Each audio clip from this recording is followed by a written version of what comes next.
Hey everybody, this is Way to Fail, and we are here with some scrolls. Let's spectate, and today we have Nisubo versus Izhual, and this is an interesting matchup. This is actually, Nisubo is playing a growth energy deck, and Izhual is playing a mono decay deck. So we're going to see kind of how this goes down. We're still in the early stages, and while most opponents don't want to see two Kinfolk Braves early on the field, at least in this case, Izhual has the cards to deal with it between Searing Shackles on the Kinfolk Brave, Soul Steal as well. So right away, Izhual getting the advantage early, but that Memorial there has got to maybe throw him for a loop a little bit, because at this point, this is the first area of the first time in the match that Nisubo is showing that he has energy in his deck as well. Well, he does have 2 energy resources, so maybe not exactly the first time.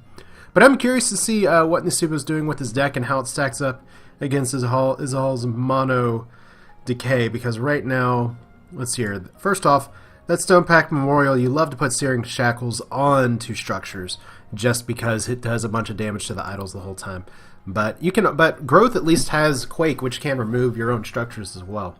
So there's no guarantee that things are going to die. However, Nisubo here just going to be putting damage on creatures where he can here, and actually going to be putting some good damage on the Harvester. That's important because that puts it in Quake death range. So pretty nice going there. Izhual, though, is going to have to figure out what he wants to do here. So Damning Curse on the Veteran. That drops the Harvester down to 1. Can he?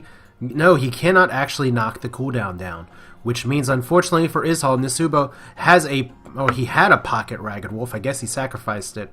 I guess he may want it back now, because unfortunately, can he get another thing here? He gets a Burn. Oh, no, Burn's not going to do any good here. So this Harvester is going to be able to go off more than likely. Just because, unless Nisubo, well, let's see here. If Nisubo moves this Kinfolk Brave, it dies and it gets to go off. If he doesn't move it, this Blight Bearer dies, he gets poisoned and it gets to go off. So this Harvester's doing something either way. So at this point, not a lot that he can really do here. The Brother of the Wolf, unfortunately, he can't play it now, but definitely what he wants is a Ragged Wolf that was in his hand earlier. And that's just not happening. So right now, there's the kill shot. There's more idle damage. It's just straight away. We have a Harvester going. Nisubo can actually drop a double Harvester here. He can actually drop a Harvester and a Languid, but he likes to drop the Cursemonger. And maybe a Harvester would be a good play here just because one creature is going to die and that's going to knock down the cooldown reduction, but Izhual being very aware of the fact that there is a Quake in place, possibly. So unfortunately, he did destroy part of an idol that was taking some Searing Shackle damage, but he'll have to put that damage on there later. Nisubo actually playing with End of Reason, which this is a very non-standard deck. This is really interesting here. Sacrifice all units you control with non-zero cooldown. Each unit sacrificed this way deals 2 damage. So he's going to have to possibly play with End of Reason. I've never seen people play with that before while I was looking at that card, Nisubo. Fertile Souling, the Sister of the Fox. So he's fishing for cards. Maybe it's a Quake. Maybe it's something else. He's not ramping up to 4 energy, which is what I'm sure he'd like to have here. So 2 Harvesters out, and Izhual is just getting under control here in a hurry. Nisubo really needs something to get back into this game, and I don't know if he's going to get it. There's a Rat King. And like I said, sometimes some of these Spectate excuse me. Sometimes these Spectate matches are going to go really fast, and sometimes they're not. But there's End of Reason. What? There's your reset card. There is your reset card right there. I was just saying some of these games will go fast. And that's what you do. Rat King, End of Reason. Each unit sacrificed this way deals 2 damage to the opponent's side of the board. That's like Quake, but better. What the hell am I looking at? That is a total sacrifice fly against Decay. And now there's the Sister of the Fox. Or, oh my god. Sister of the Owl. Oh, I'm sorry. I'm just too excited. Nisubo has just, it's not even Quake. It's just, I'm going to fucking blow up everything his way back into this game. So now, let's see here. There's a lot of poison that's going to go on the Sister. So right now, Izhual having some good stuff, but that hurt him a lot more than it hurt Nisubo. And now Nissi here has a lot of options. He can play a Kinfolk Veteran, just try and put something on the board.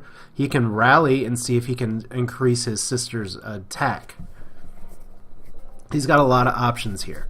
Because if he rallies, those 2 owls will attack and the Sister will be delanguided. Of course, Izhual just has another languid in his hand, but Niz doesn't know that. So, well, that was quite the turnaround. I was just thinking it was curtains, but I just read End of Reason and what it does. I should be able to recognize the play there, but there is the Kinfolk Vet, and that is going to mean that that poor Ripper is going to die, but she was born ready. I was taught to be ready to die. So now you're dead. Yeah, there we go. Izhual getting another Ripper, getting an Oblivion Seeker. An Oblivion Seeker would probably be pretty nice, but he is brain lacing that sister, which means that she is now marked for death.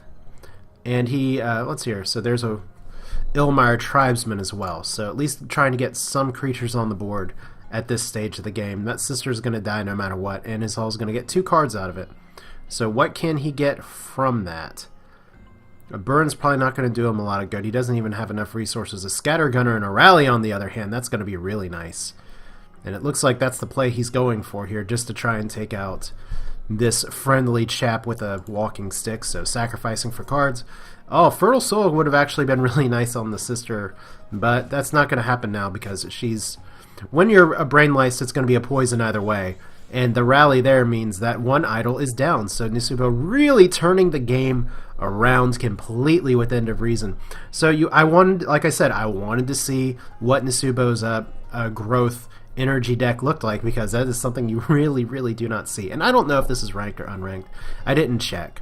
I mean, just in terms of the amount of players that are on right now at the time of this recording, I couldn't be super choosy about what I was necessarily playing with or picking. But still, I thought this match stood out to me as the most interesting of the current ones that are going on. So he is electing to Fertile Soil the Owl, which is smart, and he gets another Sister of the Owl, which he can drop next turn. It means he can keep one owl possibly alive. There's another memorial. So this memorial increases growth, so just the continued ramp. That's what you really got to look out for with these memorials. And I do agree with a lot of criticisms, including Mojang's own criticism of themselves, that the memorial mechanic is kind of not interesting.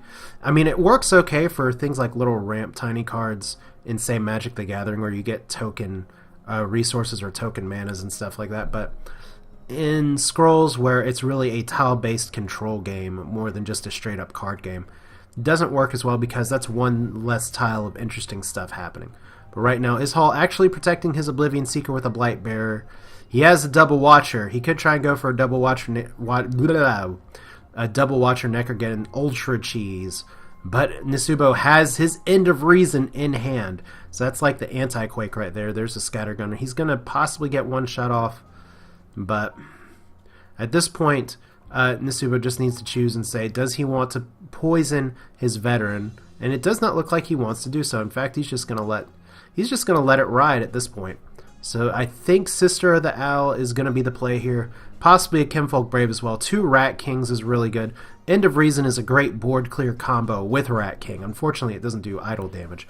So there's the Sister of the Owl. That's smart because those owls are starting to attack. And we could have a God Hand clusterfuck next turn, quite frankly. As Izhual is just going for gunning and killing the idols as best he can. There's the Kinfolk Brave. Looks like that Brave's just going to be more of a chump blocker for the veteran at this point, which is okay. Nothing wrong with that. So looking for more cards. He's actually packing an Automata Forge as well. This deck is ridiculous. Just all kinds of gadgetry and gizmos and good stuff. So the other important thing is that Scattergunner is going to protect this row. And although Izhual has a Soul Steal, which he can use here, and it looks like that's exactly what he's doing, there's a Harvester as well, and can he possibly bring this game back? He is actually moving stuff around to try and put on some direct idle damage. He's gotta want a Necrogeddon here somewhere, but there's a Watcher, and that Watcher is going to die to a God Hand. Funny thing about God Hand, it actually knocks down the cooldown for an Automata Forge. So if I were Nisubo, I would God Hand straight into this. And he actually has a double God Hand, so he can afford to do so, but getting a second Sister of the Owl is very interesting. The only problem is that if he's holding another Watcher and a Necrogeddon, that Instagib could be a really big problem, because that can knock down your idols entirely. So better to try and take out the Watcher, maybe while you can. And he'll get out an Automaton as well. He can actually... I don't know if he can straight out win with the current board layout, but he can do a lot of damage with the God Hand, at least between the top and the bottom of the board. But he cannot God Hand and Sister of the Owl at the same time. So that is a little bit of the challenge. Still, he's thinking hard about it too. So he's sacrificing. He's playing the Rat King, so he is playing the longer game. I don't know if I would have done that there, but then again, I know what I'm seeing in Izhual's hand, and Nisubo doesn't, and I know there's a second watcher there, and that can be pretty terrifying. And I don't think he wants to cast End of Reason, because that's totally going to obliterate his board control that he has. He has 2 God Hands. He has a great setup. He does have a Sister of the Owl up top as well, so sacrificing for scrolls. Anything else in addition? Not really. No extra resources for Potion of Resistance. So, Izhual, does he get a Necrogeddon? And if he does get a Necrogeddon, no, he gets a Languid, but that's going to be an extra bonus card draw. He actually has 3 Watchers. He has 3 Watchers that he can play with, so there's a Blightbear sacrificing. He did not hit the Necrogeddon lottery. Oh, that's so lucky there. Okay. So that Blightbear is actually super effective against those owls, but when those owls die, that's going to buff the health there. But there is a very, very nasty God Hand that's going to be coming from Nisubo, and he's going to have 2 God Hands in a row.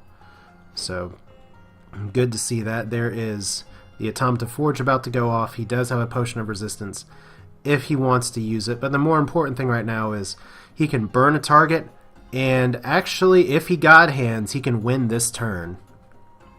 All he has to do is to burn one of these creatures, preferably the Rot Eater, God Hand, get down the bottom idol right here with the Veteran right here, and he can actually, from the looks of it, this by the time all of these guys attack with the God Hand, this will have enough damage to actually take out this idol. The question is, does Nisubo see the winning play? It is really easy for me to sit here and say, okay, Nisubo wins this turn.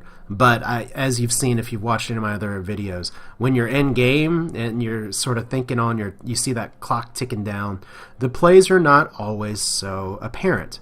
But please go for the bottom idol. Please. Okay. So there's End of Reason right there. That's another way to do it. There we go. So God Hand as well. He's going to win. Not quite the way there, because then this is where it's like, I don't see these cards in a while. He can clear the whole area there. He had plenty of ways to do it. And Nisubo making the play he needs to make, taking the time to think here. End of Reason. That's such a fun card. I'm glad someone's playing with it and using it. But there's the game right there. That is a gadget deck, the kind of deck that you don't normally see. The kind of one that you can spring a surprise on ranked against somebody else really well. So this is Way to Fail with scrolls, and I feel kind of like, hey, I got to look up my cards a little more, because I don't exactly know how a card I have never played and have not seen in a long time works. But hey, it is really nice when a game surprises me, and this game surprises me. So if you like what you saw, feel free to subscribe. Definitely, if you liked what you saw as well, feel free to like the video or leave a comment with your own feedback, your own thoughts. Do you think this kind of deck is viable in the long term, or just kind of a flash in the pan for this game? But that's it for now. This is Way to Fail. Hope you enjoyed it, and I will see you next time.